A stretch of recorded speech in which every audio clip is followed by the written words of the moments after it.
What up, everybody? Welcome back to another Comically Boston, your official after show for X-Men 97. Woo!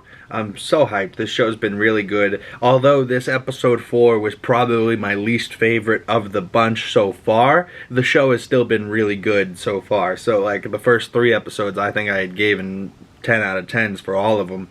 This one's probably more about a 7 or 8 out of 10. But that might just be because I don't like Mojo. But I'm going to be talking spoilers today, so if you don't want to hear spoilers for X-Men 97 Episode 4, Motendo / Life Death, then you might want to slide up on out of here and come back when you have watched it. I did find it funny that the episode started out and Gambit's like, "You want some coffee, sugar?" She's like, "Sorry, honey, the boss already got me." And Magneto uses his powers to get Rogue 3 little cups of, or 3 little teaspoons of sugar. And then this part happened and Gambit goes to Magneto, "Well, I'll take a cappuccino if you're taking orders." And he goes, "No, luckily I am giving them." And as he says that Magneto's giving orders, executive producer Kevin Feige's name popped up on screen. I was like, that's just perfect timing, really is. You know, like, it just is impeccable timing. And then he's like, sitting there at the table, they're all having breakfast, and the older mutants are all talking, and they're like, "Hey, it's Jubilee's 18th birthday. Like, we should do something to celebrate." And he's like, "No, we should be training." And Morph's like, "Well, it looks like someone's parents didn't get him a bike for his 18th birthday." And he's like, "My parents perished when I was a young boy." And poor Morph's sitting here like, "Oh." And Wolverine's like, I don't know what's going on here." Carrying on with X-Men 97, this episode is split into 2 little 15-minute episodes, right? But they combined them both into one. Which, I don't know, some people online were saying that that was a dumb idea, some people weren't with it. I don't mind it, to be perfectly honest, because if I got these as 2 30-minute episodes, I don't know if I would have liked either of them, you know what I mean? So, the first half of this episode is called Motendo, kind of like Nintendo, and that is kind of funny because Jubilee's wants to go to the arcade for her birthday, and she's sitting there with Sunspot, and he's like, "Video games are for losers," you know? Like, and she's like, "Video games are for people that are fucking cool, and people that don't like video games suck at them." And I'm like, "Ooh, okay, Jubilee, fire back." I fucking love Jubilee, and I'm like, it's her 18th birthday, she should be having fun. But I love that it's like a old style box TV with a Nintendo 64 looking thing, but they couldn't use the Nintendo 64, so they made it the Motendo. And it's crazy how there's kind of horror vibes in these shows, because in the last episode there was a lot of horror vibes, but this episode, like, the wires come out of the Nintendo Motendo machine and come up their bodies and then, like, plug into their eyeballs, and it's like, Jesus Christ, this is supposed to be a kid's show?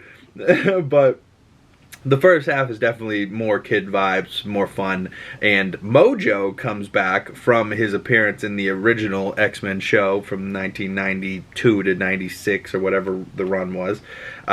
But he was a big fat guy in that show, and he was, you know, annoying and weird and had weird lines and stuff like that. It was very of his time, and they brought him back. You know, so this is more like an Easter egg to all the people that watched the original series. But he doesn't look exactly the same. He's all skinny, he's kind of ripped, and you're like, God damn, why does Mojo look so weird? And he explains to Sunspot and Jubilee that his ratings have been down, and he feeds off of ratings, right? So his ratings are down, so he's skinny because he's not getting any attention. And he switched mediums from, I think he was in television, to video games. And because video games are the future, and we're going to get into the minds of the youth and take over the world, or whatever his evil plot is. But he looks so evil and menacing. I don't like how his eyes are, like, held open I just don't like Mojo. He's a very disturbing character for me. But, you know, nonetheless, he's still kind of funny. But poor, what is his name? Roberto? Diego? I don't know. I forgot his name, but I keep calling him Sunspot because I know that's what he's, like, his character name is. Because it's like Scott Summers is Cyclops, and then, like, Logan is Wolverine, right? So they have their X-Men name, and then they have their real name. And the more I thought about it, I was like, I think Jubilee's name is Jubilation Lee is her real name, but I could be mistaken. But then people just call it Jubilation or Jubilee or Jubes or whatever. I really like Jubilee. I still don't know his name. His name's Sunspot as far as I'm concerned. Comment below what is his actual name, and as soon as I read it, I'm gonna go, ah, doy, I knew that. But these two get sucked into the video game, and they gotta start kicking ass and fighting back so they don't die in the video game. We see the sixth arm character Spiral that morphed into earlier in the season. So finally we're like, if you were wondering who that was that morphed into, it's this character. She works with Mojo as his like tech woman or whatever. But the ratings start to go up, so Mojo starts to get extra fat, and we get a great shot in Jubilee's sunglasses. I love when the sunglasses go down and the fireworks start to pop. Oof. She's just fun. She's a fun character. She's a fun superpower, but Mojo is disgusting, and little do we know that there is a future version of Jubilee in here, right? So you see her with the white hair, same earrings. She's got this like spiked costume. She's super badass. But apparently her character is from the future, right? And she technically it's the future, but technically not. So she's a version of Jubilee made into this game, and he was running all these codes so that once it went into the real life version to take the real Jubilee into the game, that Mojo would win. But there was a virus almost, is how I understood it at least. I might be wrong, comment below if I am.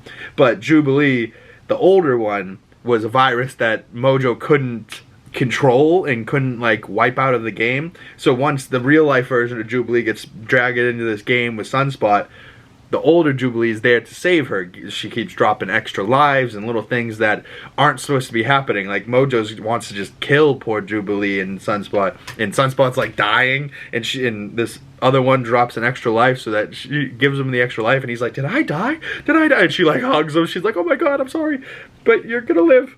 But you see in the background here, there's like little 8-bit old style arcade gamey style like version of the characters, and I kind of dug that. Like, yeah, it's Jubilee's birthday, and I'm pretty sure the first time we see her in the OG X-Men series, she goes to an arcade. So I don't know. I think it's really clever writing, but fun for like big fans of the show, but also just like a quick little 15-minute, you know, have a day type thing. But I love like the moment that we find out who this character is, and it's like, oh, it's an older Jubilee, and she goes, right, we have a little connection. She does little fireworks, and you're like, oh, that's cute.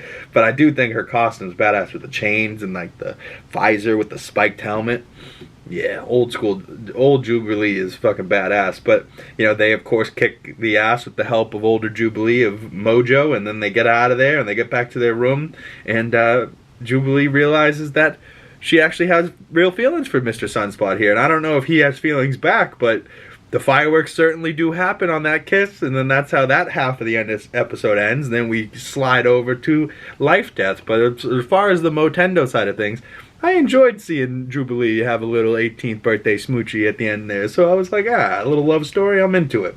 But Life Death is based off of the comics arc of Storm and Forge. And this part 1 here is, you know, I dig a love story, so I'm kind of into it. And Forge definitely has feelings for Storm here, and Storm's just like, I haven't felt the wind in my hair, and you know, she just wants to feel her powers again, and Forge is trying to help her, and we find out later why, but I'll talk about that in a minute. But I loved the scene of them riding on the horse, and she's sitting there with her arms open, and the wind's blowing in her hair, and then Forge rides up past her, and she's like, how rude, and then speeds up with him, you know, and then they just keep trotting along, and then they get to a beautiful little sunset, you know, and they're looking over this beautiful view, and then they go back and have bison chili, and I'm like, oh man, this is great. And then of course it comes out that Forge, Storm goes, why are you helping me? Why are you so invested in saving me?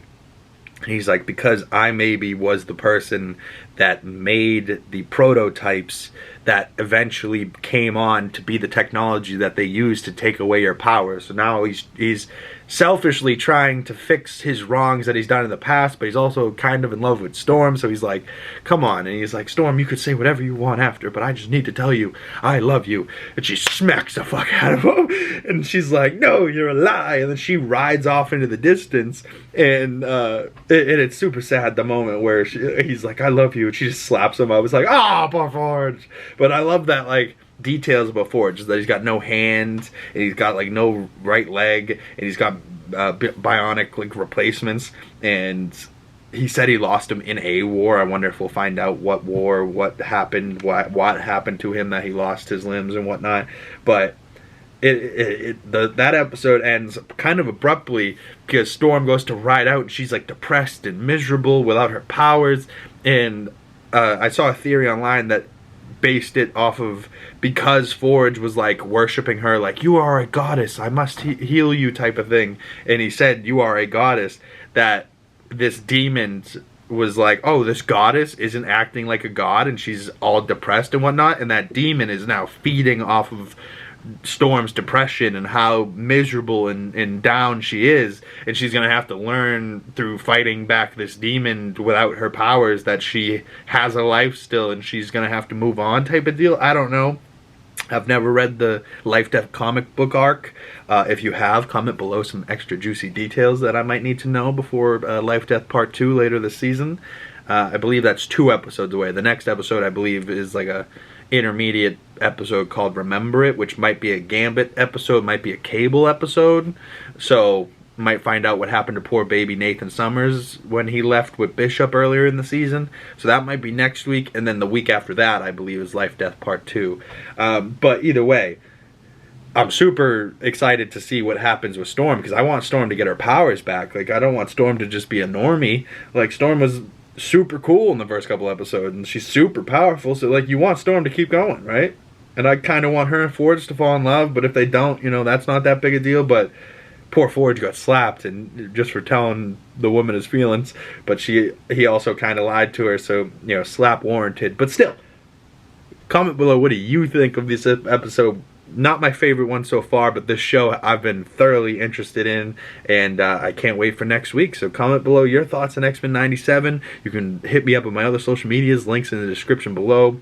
Big Cam, 2Gs in the Big on YouTube, and Big Cam YouTube on Twitter. Big Cam, 2Gs in the Big pretty much anywhere, and you can find me, and I will be around for any of you guys. If you guys have any questions for me, leave them in the comment section below, or you can email me at comicallyboston@gmail.com. If you have any fan questions or fan mail or anything you want to send my way, greatly appreciated. If you guys want to talk more X-Men and Marvel, stay tuned for next week. We'll be covering that as well. And of course, Comically Boston's every Monday, and movie reviews coming out on the channel in between. So stay tuned for more movie reviews. Stay tuned for more Comically Boston. Subscribe, hit that bell so you don't miss future videos. Thank you guys for watching, and I will see you beautiful people in the next video.